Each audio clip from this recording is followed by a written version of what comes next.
Hello and welcome to Affordable Backyard University, where you will confidently learn how to purchase backyard home improvements the right way. Hop in our hybrid as we head off back to the happy hamlet of Hurst. Is that too many H's in one sentence? To show you a beautiful fence in the same yard that you saw an incredible gazebo/pergola last week. And all that's coming up next on Affordable Backyard Construction University. Hey guys, we are super excited to announce our new ebook, Affordable Backyard Construction, Backyard Secrets. It's all the stuff most contractors wouldn't want you to know, and it's available free if you go to affordablebackyardconstruction.com. If you wait till the end of this message, or if you look down in the description, you'll find a link. Thanks a lot and hope you enjoy it. You'll remember this backyard from last week. The beautiful pergola, the pool, all the new deck. This week we're going to talk about that 6-foot board-on-board fence with a top cap that is just lights out pretty. Okay, here you have it. This is a 6-foot tall board-on-board western red cedar fence with a triple cap at the top, and then you can see the kickboard at the bottom. Now this fence got built, and these houses are so tight I couldn't get in to get a back shot to show you exactly how the back looks, but I'll use pictures from another video to do that because we do it the same every time. So the most important thing on any fencing project is the materials used and the methods with which you put those materials together. So let's talk about that just for a second because it's the most important thing. So here's your basic material list, and we're going to go through each one of these individually so you understand. First off, we have the posts. Everybody go, I want steel posts, they last longer, but there are different types of steel posts. A good contractor is going to use a 2 3/8 inch galvanized steel post, though it's going to be a thick walled, so the walls of the post itself are 0.95. They make lesser ones. They're going to be on 8-foot centers approximately on a 6-foot tall fence. Those posts should be no less than 24 inches deep in the ground, and good contractors use Maximizer concrete. It's a heavier duty, more expensive concrete. It makes sure that they're in the ground, and we use about 3/4 of a bag per post.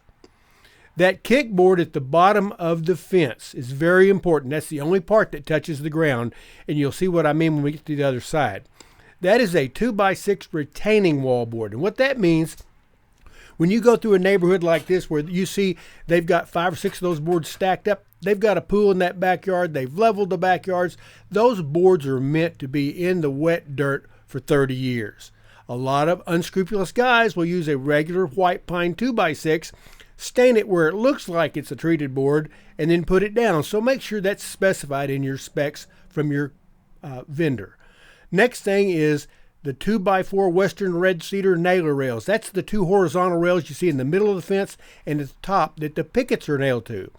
Those are 2x4s. They are real western red cedar. This is another place people get cheated because a unscrupulous contractor will use white pine, stain it to look like it's that, and you won't know till it starts rotting 2 years later that you got screwed and didn't get a western red cedar fence. Next up, those nailers are attached to those posts with Simpson brackets. They're steel. They're not aluminum straps like you'll find on a lot of fence. And then we use 1 5/8 lag screws to connect that to those nailer rails that hold them in place.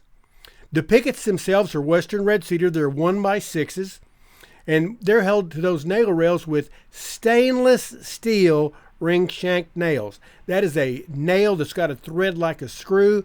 A lot of guys will use galvanized, and you can tell when you walk down your alley or you look at neighbors' fences and you see the black weep tears coming out of the holes. That's the nails coming apart.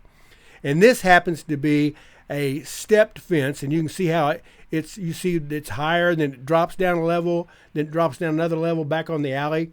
That's to keep the fence level as we deal with the incline as the yard goes down. Now quickly back to the pretty side. You can see the triple cap at the top of the fence. You can see the 6-inch pickets board on board, and at the very bottom you can see the front of that kickboard. So the pickets stay dry on the bottom. The weed eater doesn't hit the pickets unless you're really bad with the weed eater. And that kickboard lasts almost forever when it's made out of a retaining wall board, and it just bounces off that dadgum plastic line trimmer string from the weed eater. Can't talk. One of our claim to fames is our 15-year guaranteed no sag, no drag gates. And let's see why we can do that.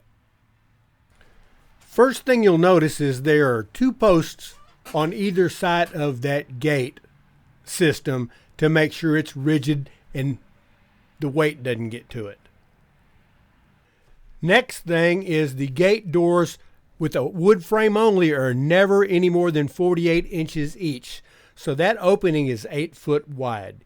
Anything bigger than that, the post can't support the weight and it will drag sooner rather than later.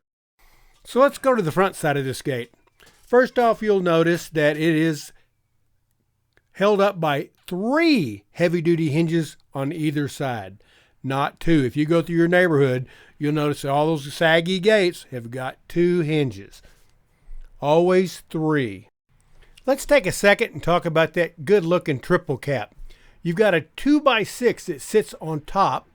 That's a 1x2 on top of a 1x4, and it gives it that cove molding look. It is really pretty and people love it. Well, you know what that music means. Time for me to shut up and let you walk around and look at this job one last time. Isn't she pretty? Aren't we all proud? Thank you so much, and join us next week on Affordable Backyard Construction University. Don't forget our new downloadable ebook. It's free. Backyard Secrets You Need to Know. Don't get taken and get the right stuff. And while you're at it, go look at another video or two. Get some ideas. It's all fun. See you next week.